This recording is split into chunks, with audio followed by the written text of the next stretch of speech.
ਸਾਰਿਆਂ ਨੂੰ ਸਤਿ ਸ਼੍ਰੀ ਅਕਾਲ। ਅੱਜ ਦੀ ਇਸ ਵੀਡੀਓ ਦੇ ਵਿੱਚ ਅਸੀਂ ਕਰਾਂਗੇ ਕੰਪਿਊਟਰ ਦੇ ਨਾਲ ਰਿਲੇਟਡ ਕੁਝ ਇੰਪੋਰਟੈਂਟ MCQ ਦਾ ਪਾਰਟ 5। ਜਿਵੇਂ ਕਿ ਤੁਹਾਨੂੰ ਪਤਾ ਹੈ ਅਸੀਂ ਪਹਿਲੇ 4 ਪਾਰਟ ਕਵਰ ਕਰ ਲਏ ਨੇ, ਜਿਸ ਦੇ ਵਿੱਚ ਮੈਂ ਤੁਹਾਨੂੰ 130 MCQ ਕਰਵਾਏ ਆ ਤੇ ਅੱਜ ਦੀ ਇਸ ਵੀਡੀਓ ਦੇ ਵਿੱਚ ਅਸੀਂ basic of computer the last part ਕਰਨ ਵਾਲੇ ਆ, ਜਿਸ ਦੇ ਵਿੱਚੋਂ ਆਪਾਂ ਕਹਿ ਸਕਦੇ ਹਾਂ ਕਿ ਬਹੁਤ ਇੰਪੋਰਟੈਂਟ ਤੇ ਸਿਲੈਕਟਡ MCQ ਮੈਂ ਤੁਹਾਡੇ ਲਈ ਲੈ ਕੇ ਆਈ ਹਾਂ। ਜਿਹੜੇ ਵੀ ਸਟੂਡੈਂਟ ਪੰਜਾਬ ਪੁਲਿਸ ਕਾਂਸਟੇਬਲ ਦੇ ਐਗਜ਼ਾਮ ਦੀ ਤਿਆਰੀ ਕਰ ਰਹੇ ਨੇ ਉਹ ਇਸ ਵੀਡੀਓ ਨੂੰ ਭੁੱਲ ਕੇ ਵੀ ਨਾ ਛੱਡਣਾ। ਜੋ ਇਹ ਮੈਂ 5 ਪਾਰਟ ਕਰਵਾ ਦਿੱਤੇ ਆ ਨਾ, ਇਹਨਾਂ ਦੇ ਵਿੱਚੋਂ ਇੱਕ ਵੀ MCQ ਤੁਹਾਨੂੰ ਬਾਹਰੋਂ ਨਹੀਂ ਆਊਗਾ, ਠੀਕ ਹੈ। ਇੰਨੇ ਜ਼ਿਆਦਾ ਇੰਪੋਰਟੈਂਟ ਤੇ ਸਿਲੈਕਟਡ MCQ ਮੈਂ ਬੇਸਿਕ ਆਫ ਕੰਪਿਊਟਰ ਦੇ ਵਿੱਚੋਂ ਲਏ ਆ। ਯਕੀਨ ਮੰਨਿਓ, ਤੁਸੀਂ ਕੋਈ ਵੀ ਪੇਪਰ ਉਠਾ ਕੇ ਦੇਖ ਲਓ ਜਿਹਦੇ ਵਿੱਚ ਬੇਸਿਕ ਆਫ ਕੰਪਿਊਟਰ ਪੁੱਛਿਆ ਗਿਆ ਹੈ ਤਾਂ ਇੱਕ ਵੀ MCQ ਤੁਹਾਨੂੰ ਮੇਰੀ ਵੀਡੀਓ ਤੋਂ ਬਾਹਰ ਨਹੀਂ ਮਿਲੂਗਾ। ਦੇਖੋ, ਜਿਹੜੇ ਵੀ ਸਟੂਡੈਂਟਸ ਕਿਸੇ ਵੀ ਕੰਪੀਟੀਟਿਵ ਐਗਜ਼ਾਮ ਦੀ ਤਿਆਰੀ ਕਰ ਰਹੇ ਆ, ਮੇਰਾ ਇਹ ਟਾਰਗੇਟ ਆ ਕਿ ਸ਼ਹਿਰ ਦੀ ਮਹਿੰਗੀ ਕੋਚਿੰਗ ਹਰੇਕ ਪਿੰਡ ਦੇ ਘਰ ਤੱਕ ਪਹੁੰਚਾਈ ਜਾਵੇ ਤੇ ਇਸ ਨੂੰ ਕੰਪਲੀਟ ਕਰ ਸਕਦੇ ਹੋ ਤੁਸੀਂ। ਤੁਹਾਡਾ ਟਾਰਗੇਟ ਕੀ ਆ? ਪੜ੍ਹਾਈ ਨੂੰ ਸਮਾਂ ਦੇਣਾ, ਪੜ੍ਹਨਾ, ਤੇ ਤੁਹਾਨੂੰ ਪੜ੍ਹਾ ਰਹੀ ਆ ਤੇ ਜੋ ਤੁਹਾਡੇ ਲਈ ਇੰਪੋਰਟੈਂਟ ਆ ਉਹ ਮੈਂ ਤੁਹਾਡੇ ਲਈ ਨੋਟਸ ਲੈ ਕੇ ਆ ਰਹੀ ਹਾਂ, ਤੁਹਾਡੇ ਲਈ ਨੋਟਸ ਤਿਆਰ ਕਰ ਰਹੀ ਹਾਂ ਦਿਨ ਰਾਤ ਇੱਕ ਕਰਕੇ। ਪਿੱਛੇ ਜੇ ਮੈਂ ਨੈਸ਼ਨਲ ਪਾਰਕ ਦੀ ਵੀਡੀਓ ਬਣਾਈ ਸੀ, ਬਹੁਤ ਜ਼ਿਆਦਾ ਟਾਈਮ ਲੱਗਿਆ। ਪੂਰਾ ਸੰਡੇ ਮੈਂ ਨੈਸ਼ਨਲ ਪਾਰਕ ਤੇ ਲਗਾਇਆ ਸੀ, ਸਾਰਾ ਸਵੇਰ ਤੋਂ ਲੈ ਕੇ ਸ਼ਾਮ ਤੱਕ।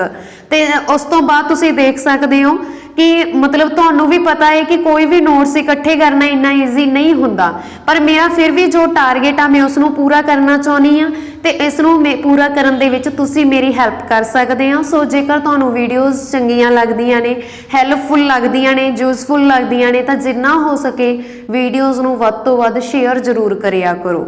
ਤਾਂ ਜ਼ਿਆਦਾ ਟਾਈਮ ਵੇਸਟ ਨਾ ਕਰਦੇ ਹੋਏ ਅਸੀਂ ਅੱਜ ਦੀ ਇਹ ਵੀਡੀਓ ਸਟਾਰਟ ਕਰਦੇ ਹਾਂ। ਜੇਕਰ ਤੁਹਾਨੂੰ ਵੀਡੀਓ ਚੰਗੀ ਲੱਗੇ ਤਾਂ ਪਲੀਜ਼ ਵੀਡੀਓ ਨੂੰ ਲਾਈਕ ਅਤੇ ਸ਼ੇਅਰ ਜ਼ਰੂਰ ਕਰ ਦੇਣਾ। RISC ਤੋਂ ਕੀ ਭਾਵ ਆ? ਹਾਂਜੀ, RISC ਤੁਸੀਂ ਸੁਣਿਆ ਹੋਣਾ ਵਾ, ਮਾਈਕਰੋ ਪ੍ਰੋਸੈਸਰ। ਦੇਖੋ, ਮਾਈਕਰੋ ਪ੍ਰੋਸੈਸਰ ਨੂੰ ਕੰਪਿਊਟਰ ਦਾ ਦਿਮਾਗ ਵੀ ਕਿਹਾ ਜਾਂਦਾ। ਹੁਣ ਤੁਸੀਂ ਸੋਚੋਗੇ ਕਿ CPU ਨੂੰ ਕਿਹਾ ਜਾਂਦਾ ਕੰਪਿਊਟਰ ਦਾ ਦਿਮਾਗ, ਤਾਂ ਦੇਖੋ CPU ਦੇ ਅੰਦਰ ਇੱਕ ਚਿਪ ਲੱਗੀ ਹੁੰਦੀ ਆ, ਮਾਈਕਰੋ ਪ੍ਰੋਸੈਸਰ। ਤੇ ਮਾਈਕਰੋ ਪ੍ਰੋਸੈਸਰ ਆ ਜਿਹੜਾ ਇਹ 2 ਤਰ੍ਹਾਂ ਦਾ ਹੁੰਦਾ, ਇੱਕ ਹੁੰਦਾ RISC ਤੇ ਦੂਸਰਾ ਹੁੰਦਾ CISC, ਠੀਕ ਹੈ। ਜਿਹੜਾ RISC ਆ ਇਹ ਹੁੰਦਾ ਵਾ ਰਿਡਿਊਸਡ ਇੰਸਟਰਕਸ਼ਨਸ ਸੈਟ ਕੰਪਿਊਟਰ, ਠੀਕ ਹੈ। ਤੇ ਇਹ ਆ ਜਿਹੜਾ ਇਸ ਦੇ ਵਿੱਚ ਇੰਸਟਰਕਸ਼ਨਸ ਆ ਜਿਹੜੀਆਂ ਬਹੁਤ ਘੱਟ ਹੁੰਦੀਆਂ ਵਾ। ਤੇ CISC ਦਾ ਮੀਨਿੰਗ ਹੁੰਦਾ ਕੰਪਲੈਕਸ ਇੰਸਟਰਕਸ਼ਨਸ ਸੈਟ ਕੰਪਿਊਟਰ। ਇਹਦੇ ਵਿੱਚ ਹਾਈ ਲੈਵਲ ਦੀਆਂ ਇੰਸਟਰਕਸ਼ਨਸ ਹੁੰਦੀਆਂ ਜਿਹੜੀਆਂ ਕਿ ISRO, NASA ਜਾਨੀ ਕਿ ਸਪੇਸ ਏਜੰਸੀਜ਼ ਯੂਜ਼ ਕਰਦੀਆਂ ਵਾ। ਅਗਲਾ ਪ੍ਰਸ਼ਨ ਅਸੀਂ ਕਰਦੇ ਹਾਂ, ਪਹਿਲੇ ਨੈਟਵਰਕ ਨੂੰ ਕੀ ਕਿਹਾ ਜਾਂਦਾ ਹੈ? ਹਾਂਜੀ, ਪਹਿਲੇ ਨੈਟਵਰਕ ਨੂੰ ਕਿਹਾ ਜਾਂਦਾ ਹੈ ARPANET। Option number D is the right answer. ਇਸ ਦੀ ਫੁੱਲ ਫਾਰਮ ਕੀ ਆ? Advanced research project agency network. Basically ਇਹ ਵੀ USA ਦੀ ਡਿਫੈਂਸ ਆਰਮੀ ਨੇ ਤਿਆਰ ਕੀਤਾ ਸੀ ਆਪਸ ਦੇ ਵਿੱਚ ਕਮਿਊਨੀਕੇਟ ਕਰਨ ਦੇ ਲਈ, ਤੇ ਬਾਅਦ ਵਿੱਚ ਇਸ ਨੂੰ ਪਬਲਿਕ ਕਰ ਦਿੱਤਾ ਗਿਆ ਆਮ ਲੋਕਾਂ ਦੇ ਲਈ ਵੀ। ਅਗਲਾ ਪ੍ਰਸ਼ਨ ਅਸੀਂ ਕਰਦੇ ਹਾਂ ਜੀ, EEPROM ਦਾ ਕੀ ਮਤਲਬ ਆ? ਹਾਂਜੀ, EEPROM ਦਾ ਤੁਸੀਂ ਸੁਣਿਆ ਹੋਣਾ, ਰੋਮ, PROM, EPROM, EEPROM। ਦੇਖੋ, ਇਸਦਾ ਕੀ ਮਤਲਬ ਹੁੰਦਾ, ਮੈਂ ਤੁਹਾਨੂੰ ਕੱਲਾ ਸਮਝਾਉਂਦੀ ਹਾਂ ਕਿ ਤੁਹਾਨੂੰ ਕੋਈ ਵੀ ਆ ਜਾਏ ਤਾਂ ਤੁਸੀਂ ਆਸਾਨੀ ਦੇ ਨਾਲ ਅਟੈਂਪਟ ਕਰ ਸਕੋ, ਠੀਕ ਹੈ ਜੀ। ਤੇ ਰੋਮ, ਸਭ ਤੋਂ ਪਹਿਲਾਂ ਅਸੀਂ ਗੱਲ ਕਰਦੇ ਹਾਂ ਰੋਮ ਕੀ ਹੁੰਦਾ। Read only memory. ਇਸ ਨੂੰ ਸਿਰਫ ਅਸੀਂ ਰੀਡ ਕਰ ਸਕਦੇ ਹਾਂ, ਕੋਈ ਚੇਂਜ ਨਹੀਂ ਕਰ ਸਕਦੇ। ਯਾਨੀ ਕਿ ਉਹ ਮੈਮਰੀ ਜਿਸ ਨੂੰ ਅਸੀਂ ਸਿਰਫ ਰੀਡ ਕਰਦੇ ਹਾਂ, ਚੇਂਜ ਨਹੀਂ ਕਰਦੇ। ਜਿਵੇਂ ਆਪਾਂ ਕੰਪਿਊਟਰ ਨੂੰ ਜੇਕਰ ਔਨ ਕਰੀਏ, ਤੁਸੀਂ ਦੇਖਿਆ ਹੋਣਾ ਉੱਥੇ ਹੁੰਦਾ ਵੈਲਕਮ, ਉਹਨੂੰ ਅਸੀਂ ਕਹਿ ਦਿੰਦੇ ਹਾਂ ਰੀਡ ਓਨਲੀ ਮੈਮਰੀ, ਜਿਹਨੂੰ ਅਸੀਂ ਸਿਰਫ ਰੀਡ ਕਰ ਸਕਦੇ ਹਾਂ, ਆਪਦੇ ਕੋਲੋਂ ਚੇਂਜ ਨਹੀਂ ਕਰ ਸਕਦੇ, ਕਿਉਂਕਿ ਉਹ ਕੰਪਨੀ ਨੇ ਉਸੇ ਤਰ੍ਹਾਂ ਕ੍ਰੀਏਟ ਕੀਤਾ ਹੁੰਦਾ ਵਾ। ਜਿੰਨੇ ਵਾਰੀ ਵੀ ਅਸੀਂ ਕੰਪਿਊਟਰ ਨੂੰ ਔਨ ਕਰਾਂਗੇ ਉਨੇ ਵਾਰ ਹੀ ਅਸੀਂ ਉਹ ਇੰਸਟਰਕਸ਼ਨ ਨੂੰ ਰੀਡ ਕਰਾਂਗੇ। ਉਹ ਡਾਟੇ ਨੂੰ ਅਸੀਂ ਚੇਂਜ ਨਹੀਂ ਕਰ ਸਕਦੇ। ਉਹ ਇੱਕ ਚਿਪ ਹੁੰਦੀ ਹੈ ਜਿਹੜੀ ਕਿ ਫਿਕਸ ਹੁੰਦੀ ਆ, ਉਸ ਨੂੰ ਆਪਾਂ ਬਿਲਕੁਲ ਵੀ ਹਿਲਾ ਨਹੀਂ ਸਕਦੇ, ਕਿਉਂਕਿ ਉੱਥੇ ਆ ਜਿਹੜਾ ਉਹ ਪ੍ਰੋਗਰਾਮ ਕੀਤਾ ਹੁੰਦਾ, ਤੇ ਉਹ ਪ੍ਰੋਗਰਾਮ ਨੂੰ ਉਹ ਬੋਲ ਦਿੰਦੇ ਆ PROM, ਠੀਕ ਹੈ। ਜਾਣੀ ਕਿ ਪ੍ਰੋਗਰਾਮੇਬਲ ਰੀਡ ਓਨਲੀ ਮੈਮਰੀ। ਹੁਣ ਉਹ ਚਿਪ ਆ ਜਿਹੜੀ, ਜਿਹਨੂੰ ਮੈਂ ਬੋਲਦੀ ਹਾਂ ਕਿ ਉਹ ਚਿਪ ਹੁੰਦੀ ਆ ਜਿਸ ਨੂੰ ਅਸੀਂ ਇਰੇਜ਼ ਨਹੀਂ ਕਰ ਸਕਦੇ, ਅਸੀਂ ਚੇਂਜ ਨਹੀਂ ਕਰ ਸਕਦੇ। ਜਿਹੜੀ ਉਹ ਚਿਪ ਨੂੰ ਅਸੀਂ ਇਰੇਜ਼ ਨਹੀਂ ਕਰ ਸਕਦੇ ਉਹਨੂੰ ਅਸੀਂ ਬੋਲ ਦਿੰਦੇ ਹਾਂ, ਜਾਂ ਫਿਰ ਉਹਨੂੰ ਅਸੀਂ ਕੀ ਬੋਲ ਦਿੰਦੇ ਹਾਂ, ਇਰੇਜ਼ ਪ੍ਰੋਗਰਾਮੇਬਲ ਰੀਡ ਓਨਲੀ ਮੈਮਰੀ, ठीक है। फिर हुण की आ मैं बोल रही हाँ कि उस चिप नूं असीं चेंज नहीं कर सकते, वो कंपनी वालों क्रिएट किया हुंदा, पर बाई चांस वो कितों ना कितों डैमेज हो जाए, जिवें साडे कंप्यूटर की कई बार डिस्पले उड जाती है, असीं की करते हैं उहनूं पवाउने आ, तो कंपनी वालों की कीती जाती है, तैयार की जाती है, फिर नवीं चिप भी लैनी पैंदी है, वो कंपनी सारा आप ठीक करदी आ। ठीक है, तो उसदे विच जिहड़ी नवीं चिप यूज़ हुंदी आ, चाहे ਉਹਦੀ लाइट घट होवे ਵੱਧ होवे, ठीक है, वो सारा कंपनी वालों ही प्रोसैस किया जाता, पर आपां उसनूं कुछ भी नहीं कर सकते, वो डाटा कंपनी ही इरेज मतलब ਉਹਦਾ मिटाउणा, ठीक है, वो कंपनी वो डाटा वा जिहड़ा कंपनी ही इरेज कर सकती आ। जिहड़ी कंपनी इरेज करदी आ वो की करदी आ, अल्ट्रा वॉलेट इरेज करदी है, जानी कि सारे का सारा डाटा इरेज कर दिता जाता अते नवां डाटा ऐड कर दिता जाता, उसनूं असीं बोल दिंदे आ EPROM, जिन्होंने मैं तुहानूं दस चुकी हाँ, erasable programmable read only memory.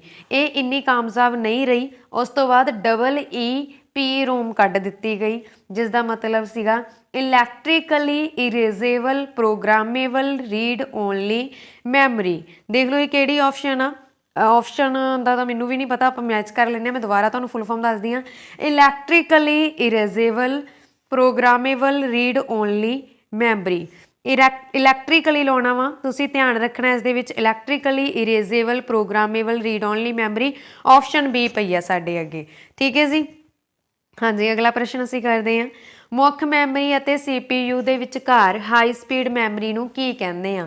हाँ जी, मुख्य मैमरी अते CPU, तुहानूं पता एक मुख्य मैमरी हुंदी आ मेन मैमरी जिहनूं असीं बोल दिंदे आ, ते एक CPU दे विचकार जिहड़ी हाई स्पीड दी मैमरी हुंदी आ उहनूं असीं की बोलदे आ, फास्ट मैमरी नूं असीं की बोल दिंदे आ, cache memory. Option number B is the right answer. अगला प्रश्न असीं करते हैं जी, वॉर्म का पूर्ण रूप की आ। हाँ जी, वॉर्म तुसीं सुनिया होना, जिहड़े सॉफ्टवेयर कंप्यूटर नूं नुकसान पहुँचाउंदे आ उहनां नूं असीं मालवेयर बोलदे आ।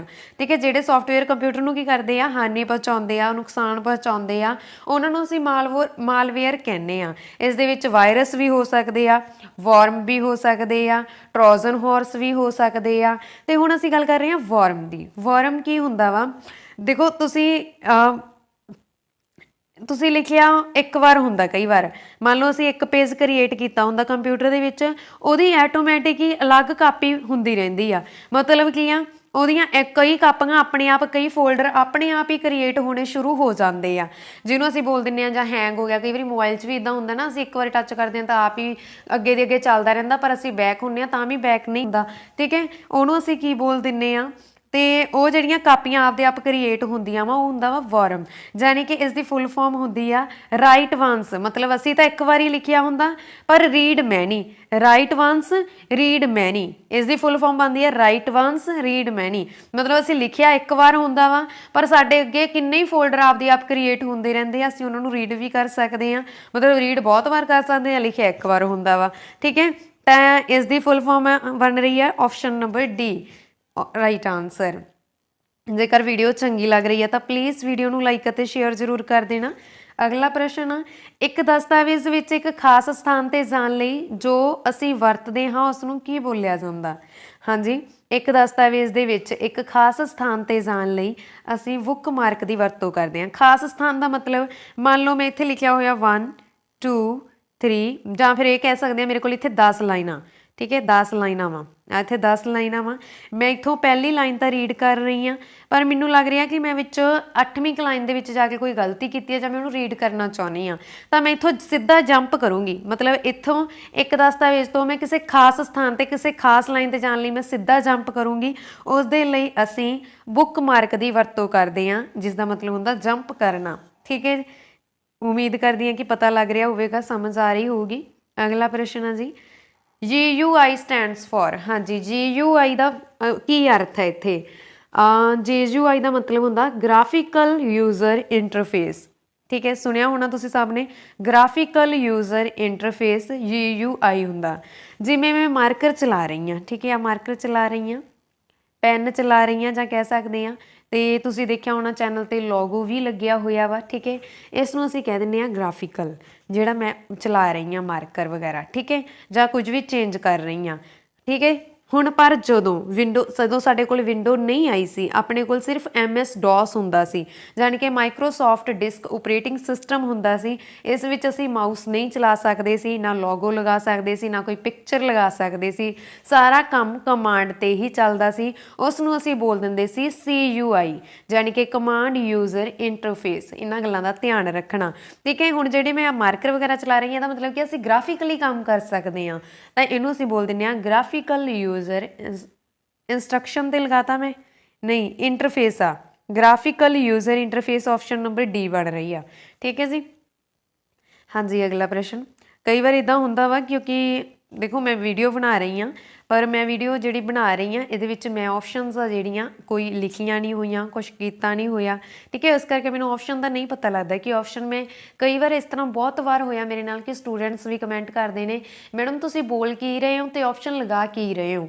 ਹਾਂਜੀ, ਇਸ ਤਰ੍ਹਾਂ ਮੈਂ ਮੰਨਦੀ ਹਾਂ ਮੇਰੀ ਗਲਤੀ ਆ, ਥੋੜ੍ਹਾ ਮੈਨੂੰ ਧਿਆਨ ਰੱਖਣਾ ਚਾਹੀਦਾ, ਪਰ ਫਿਰ ਵੀ ਜਦੋਂ ਮੈਂ ਪੜ੍ਹਾਉਂਦੀ ਹਾਂ ਨਾ, ਤਾਂ ਮੈਂ ਮਤਲਬ ਦੇਖੋ ਜਦੋਂ ਅਸੀਂ ਪੜ੍ਹਦੇ ਹੁੰਦੇ ਸੀ, ਗ੍ਰੈਜੂਏਸ਼ਨ ਦੇ ਵਿੱਚ ਸੀ, ਤਾਂ ਸਾਡੇ ਟੀਚਰ ਕਹਿੰਦੇ ਹੁੰਦੇ ਸੀ ਹਮੇਸ਼ਾ ਹੀ ਉਹਨਾਂ ਤੋਂ ਨਾ ਬੋਰਡ 'ਤੇ ਗਲਤ ਲਿਖਿਆ ਜਾਂਦਾ ਸੀਗਾ, ਅਤੇ ਜਦੋਂ ਵੀ ਉਹ ਗਲਤ ਲਿਖਦੇ ਸੀਗੇ ਤਾਂ ਅਸੀਂ ਹੱਸ ਪੈਂਦੇ ਸੀ। ਤਾਂ ਫਿਰ ਉਹ ਸਾਨੂੰ ਦੱਸਦੇ ਹੁੰਦੇ ਸੀ ਕਿ ਜਦੋਂ ਤੁਸੀਂ ਟੀਚਰ ਬਣ ਗਏ ਨਾ, ਤੁਹਾਨੂੰ ਉਦੋਂ ਪਤਾ ਲੱਗੂਗਾ ਕਿ ਕਿਉਂਕਿ ਮੈਂ ਪੜ੍ਹਾਉਣ ਦੇ ਵਿੱਚ ਇੰਨਾ ਮਗਨ ਹੁੰਦਾ ਵਾਂ, ਮੇਰਾ ਧਿਆਨ ਇਹ ਨਹੀਂ ਹੁੰਦਾ ਕਿ ਮੈਂ ਬੋਰਡ 'ਤੇ ਕੀ ਲਿਖ ਰਿਹਾ, ਮੇਰਾ ਧਿਆਨ ਤੁਹਾਡੇ ਵੱਲ ਹੁੰਦਾ ਕਿ ਤੁਸੀਂ ਮੇਰਾ ਕਿੰਨਾ ਕੁ ਕੈਪਚਰ ਕਰ ਰਹੇ ਹੋ, ਕਿੰਨਾ ਕੁ ਮੇਰੇ ਵੱਲ ਧਿਆਨ ਦੇ ਰਹੇ ਹੋ, ਕਿੰਨਾ ਕੁ ਮੇਰੇ ਤੋਂ ਸਮਝ ਰਹੇ ਹੋ। ਅਤੇ ਉਸ ਟਾਈਮ ਕੀ ਹੁੰਦਾ ਸੀਗਾ ਕਿ ਅਸੀਂ ਇਸ ਗੱਲ ਨੂੰ ਨਹੀਂ ਸਮਝਦੇ ਸੀ, ਜਦੋਂ ਆਪਣੀ ਵਾਰੀ ਆਉਂਦੀ ਹੈ ਨਾ ਉਦੋਂ ਹੀ ਸਮਝ ਆਉਂਦੀ ਆ ਅਸਲ ਦੇ ਵਿੱਚ। ਪਰ ਹੁਣ ਹਮੇਸ਼ਾ ਮੇਰੇ ਨਾਲ ਇੱਦਾਂ ਹੁੰਦਾ, ਸਕੂਲ ਦੇ ਵਿੱਚ ਵੀ ਮੇਰੇ ਨਾਲ ਇੱਦਾਂ ਹੁੰਦਾ ਕਿ ਮੇਰੇ ਤੋਂ ਬੋਰਡ 'ਤੇ ਵੀ ਕਈ ਵਾਰ ਕੁਛ ਉਲਟ ਲਿਖਿਆ ਜਾਂਦਾ, ਤਾਂ ਉਸ ਟਾਈਮ ਮੈਨੂੰ ਸਰ ਦੀ ਗੱਲ ਯਾਦ ਆਉਂਦੀ ਆ ਕਿ ਹਾਂ ਸੱਚਮੁੱਚ ਇਸ ਤਰ੍ਹਾਂ ਹੁੰਦਾ, ਕਿ ਸਰ ਉਦੋਂ ਬੋਲਦੇ ਹੁੰਦੇ ਸੀ ਕਿ ਜਦੋਂ ਤੁਹਾਡੇ ਨਾਲ ਇੱਦਾਂ ਹੋਇਆ ਨਾ, ਤੁਸੀਂ ਮੇਰੀ ਜਗ੍ਹਾ 'ਤੇ ਆਏ ਤਾਂ ਤੁਹਾਨੂੰ ਆਪਣੇ ਆਪ ਪਤਾ ਲੱਗੂਗਾ, ਹੁਣ ਤਾਂ ਤੁਸੀਂ ਹੱਸਦੇ ਆ। ਤਾਂ ਮਤਲਬ ਸੇਮ ਇੱਦਾਂ ਹੁੰਦਾ, ਮੇਰੇ ਨਾਲ ਵੀ ਇੱਦਾਂ ਹੁੰਦਾ, ਪਰ ਤੁਸੀਂ ਧਿਆਨ 'ਚ ਰੱਖਣਾ ਜੋ ਮੈਂ ਬੋਲਦੀ ਹਾਂ ਉਹ ਸਹੀ ਆ, ਅਤੇ ਜੋ ਆਪਸ਼ਨ ਲੱਗ ਜਾਂਦੀ ਆ ਬਾਏ ਮਿਸਟੇਕ, ਤਾਂ ਉਹ ਆਪਸ਼ਨ ਗਲਤ ਹੋ ਸਕਦੀ ਆ, ਪਰ ਬੋਲਿਆ ਹੋਇਆ ਗਲਤ ਨਹੀਂ ਹੁੰਦਾ। ਹਾਂਜੀ, ਅਗਲਾ ਪ੍ਰਸ਼ਨ ਆ, ਹੇਠਾਂ ਦਿੱਤੇ ਵਿੱਚੋਂ ਕਿਹੜਾ ਬ੍ਰਾਂਡ ਇੰਟਰਨੈਟ ਕਨੈਕਸ਼ਨ ਦੀ ਕਿਸਮ ਨਹੀਂ ਹੈ। ਹਾਂਜੀ, ਬ੍ਰੌਡਬੈਂਡ ਕਿਹੜਾ ਇੰਟਰਨੈਟ ਕਨੈਕਸ਼ਨ ਦੀ ਕਿਸਮ ਨਹੀਂ ਗੀ। ਪਹਿਲਾਂ ਅਸੀਂ ਕਿਸਮ ਦੀ ਗੱਲ ਕਰ ਲੈਂਦੇ ਹਾਂ। ਬ੍ਰੌਡਬੈਂਡ ਦਾ ਮਤਲਬ ਹੁੰਦਾ ਜਿਹੜਾ ਫਾਸਟ ਇੰਟਰਨੈਟ ਕਨੈਕਸ਼ਨ ਹੁੰਦਾ, ਜਿਵੇਂ ਕੇਬਲ ਵੀ ਇੱਕ ਫਾਸਟ ਇੰਟਰਨੈਟ ਕਨੈਕਸ਼ਨ ਆ, DSL ਵੀ ਇੱਕ ਫਾਸਟ ਇੰਟਰਨੈਟ ਕਨੈਕਸ਼ਨ ਆ, ਸੈਟੇਲਾਈਟ ਵੀ ਇੱਕ ਫਾਸਟ ਇੰਟਰਨੈਟ ਕਨੈਕਸ਼ਨ ਆ, ਪਰ ਡਾਇਲ ਅਪ ਇਹ ਇੱਕ ਸਲੋ ਹੁੰਦਾ ਵਾ, ਸਲੋ ਇੰਟਰਨੈਟ ਕਨੈਕਸ਼ਨ ਹੁੰਦਾ ਡਾਇਲ ਅਪ।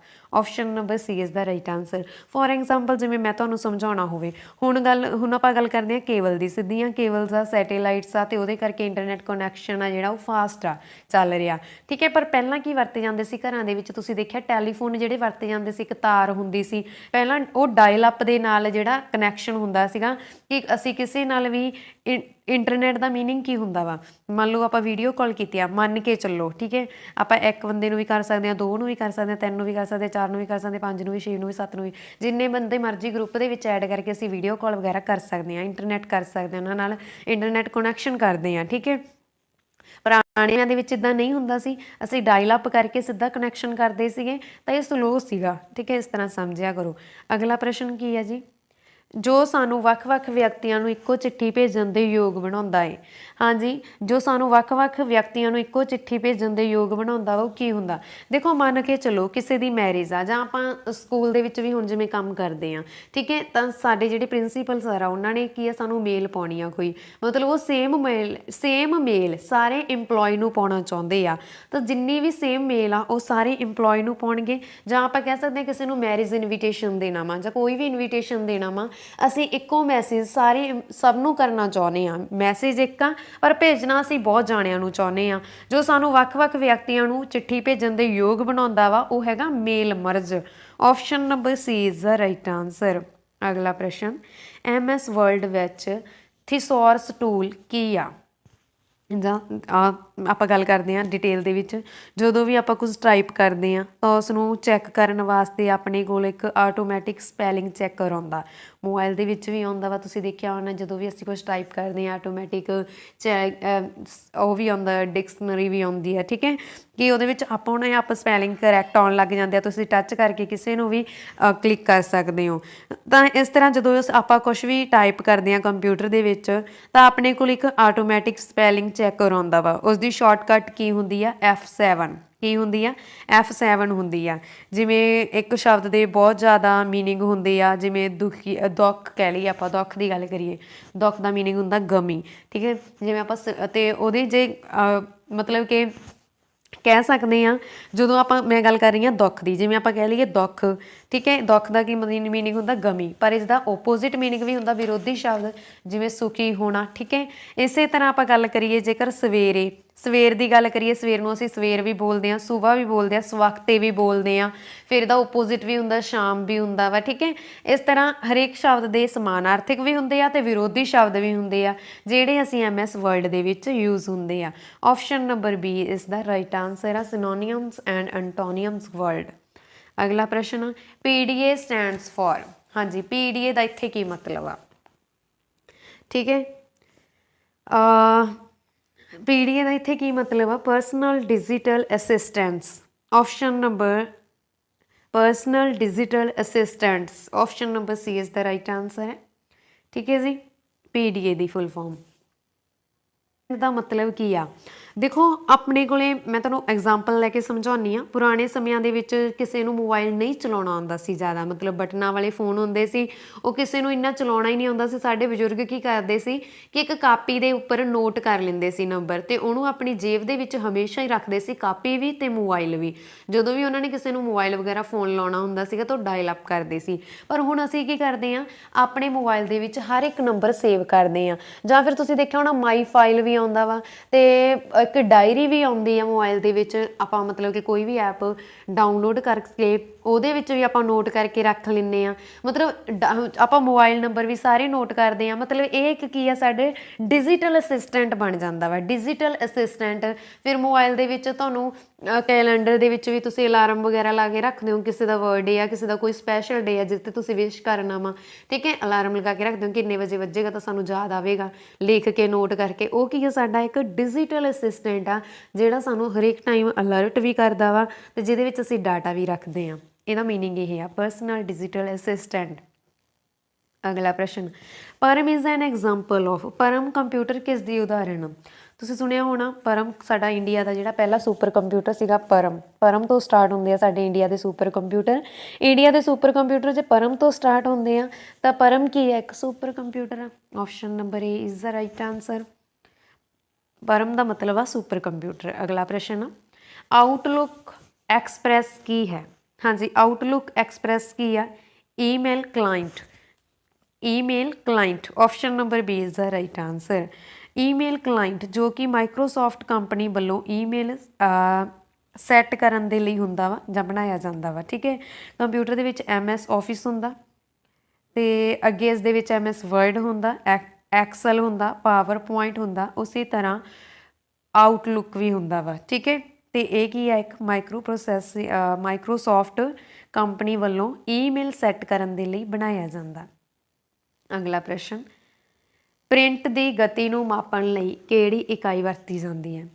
ਪ੍ਰਿੰਟ ਦੀ ਗਤੀ ਨੂੰ ਮਾਪਣ ਦੇ ਲਈ ਕਿਹੜੀ ਇਕਾਈ ਵਰਤੀ ਜਾਂਦੀ ਆ, ਤਾਂ ਪ੍ਰਿੰਟ ਦੀ ਗਤੀ ਨੂੰ ਮਾਪਣ ਦੇ ਲਈ ਸਭ ਤੋਂ ਪਹਿਲਾਂ ਦੇਖੋ, ਅਸੀਂ ਪੁਰਾਣੇ ਪ੍ਰਿੰਟਰ ਦੀ ਸਪੀਡ ਆ ਜਿਹੜੀ, ਆਪਾਂ ਗੱਲ ਕਰੀਏ ਜਿਹੜੇ ਪੁਰਾਣੇ ਪ੍ਰਿੰਟਰ ਆ ਉਹ ਇੰਨੇ ਫਾਸਟ ਨਹੀਂ ਹੁੰਦੇ ਸੀਗੇ, ਠੀਕ ਹੈ। ਜਿਵੇਂ ਆਪਾਂ ਗੱਲ ਕਰੀਏ ਪੁਰਾਣੇ ਪ੍ਰਿੰਟ ਜਿਹੜੇ ਆ, ਜਿਵੇਂ ਆਪਾਂ ਆਹ ਡਾਟ ਲਿਖਿਆ, ਮੈਂ A ਪਾਇਆ, ਇਹਦੀ ਤੁਹਾਨੂੰ ਇੰਨੀ ਸਮਝ ਨਹੀਂ ਲੱਗ ਰਹੀ, ਫਿਰ ਮੈਂ ਪੂਰਾ ਕਲੀਅਰ ਕਰਕੇ ਲਿਖ ਦਿੰਦੀ ਹਾਂ, ਤਾਂ ਮਤਲਬ ਕਿ ਬਹੁਤ ਨੇੜੇ ਡਾਟ ਪਾ ਕੇ ਕਲੀਅਰ ਕਰ ਦਿੰਦੀ ਹਾਂ। ਅਤੇ ਜਿਹੜੇ ਪੁਰਾਣੇ ਸਮੇਂ ਦੇ ਵਿੱਚ ਪ੍ਰਿੰਟਰ ਸੀਗੇ ਉਹ ਕੁਛ ਇਸੇ ਤਰ੍ਹਾਂ ਦੇ ਸੀਗੇ, ਜਿਨ੍ਹਾਂ ਨੂੰ ਮਾਪਣ ਦੀ ਜਿਹੜੀ ਇਕਾਈ ਸੀਗੀ ਪ੍ਰਿੰਟਰ ਦੀ ਗਤੀ ਨੂੰ, ਉਹ ਸੀਗੀ ਲਾਈਨ ਪਰ ਮਿੰਟ।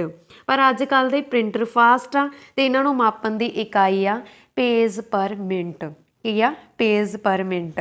ਆਪਸ਼ਨ ਨੰਬਰ C ਇਸ ਦਾ ਰਾਈਟ ਆਂਸਰ ਆ।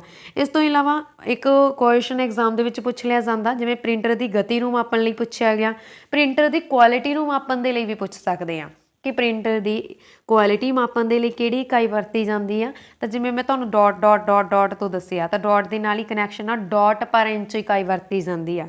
ਕਿਹੜੀ ਵਰਤੀ ਜਾਂਦੀ ਆ, ਡਾਟ ਪਰ ਇੰਚ। ਤਾਂ ਪ੍ਰਿੰਟਰ ਦੀ ਕੁਆਲਿਟੀ ਡਾਟ ਦੇ ਵਿੱਚ ਮੇਜ਼ਰ ਹੁੰਦੀ ਆ, ਇਹ ਤੁਸੀਂ ਹੁਣ ਯਾਦ ਰੱਖਣਾ। ਅਗਲਾ ਪ੍ਰਸ਼ਨ ਅਸੀਂ ਕਰਦੇ ਹਾਂ ਜੀ, ਹਾਂਜੀ, ਡਵੋਰਕ ਕਿਸ ਦਾ ਹਵਾਲਾ ਦੇਣ ਲਈ ਵਰਤਿਆ ਜਾਂਦਾ ਹੈ। ਹਾਂਜੀ, ਡਵੋਰਕ ਦੀ ਗੱਲ ਹੋ ਰਹੀ ਆ। ਡਵੋਰਕ ਕਿਸ ਦਾ ਹਵਾਲਾ ਦੇਣ ਦੇ ਲਈ ਵਰਤਿਆ ਜਾਂਦਾ, ਤਾਂ ਇਹ ਵਰਤਿਆ ਜਾਂਦਾ ਵਾ कीबोर्ड का हवाला देने दे लई। Option number D is the right answer. देखो ये क्वेश्चन ना एग्जाम दे विच आ चुकिया वा, पर अब देखो आया किवें आ, घुमा फिरा के आया वा। एक तुसीं सुनिया होना, आपां तां गल करदे आ डॉक कीबोर्ड का जिहड़ा हवाला वा वो वरतिया जांदा क्वैरिटी राहीं, जानी कि QWERTY। इसका मतलब की हुंदा वा कि क्यों इनू क्वैरिटी बोलिया जांदा सी कि क्वैरिटी हवाला देने लई वरतिया जांदा वा, कीबोर्ड का हवाला देने लई क्वैरिटी वरतिया जांदा, क्योंकि कीबोर्ड के पहले अखर क्वैरिटी तो शुरू हुंदे सी, ठीक है। पर उन्हें की कीता, क्वैरिटी का ही दूजा रूप आ डवॉर्क, इनू ही डवॉर्क कहा जाता वा, ठीक है। तो उन्हें उसकी जगह पर डवॉर्क लिखता एग्जामिनर ने, तो स्टूडेंट को नहीं पता लग्या, ठीक है। कोई की लगाया ऑप्शन, कोई की लगाया, पर इसका राइट आंसर कीबोर्ड ही बनेगा। अगला प्रश्न है जी, एक किस्म का प्रोग्राम जो उपभोगतावां बारे जानकारी इकट्ठी करन लई तुहाडे निजी कंप्यूटरां ते स्थापित किया जाता है, उसनूं की कहा जाता है। हाँ जी, वो प्रोग्राम जो उपभोगतावां बारे जानकारी इकट्ठी करता, इनफॉर्मेशन इकट्ठी करता वा ते अपने कंप्यूटरां ते स्थापित किया जाता, उसनूं असीं बोलदे हां spyware. Option number C is the right answer, ठीक है। की बोलते हैं असीं स्पाईवेयर।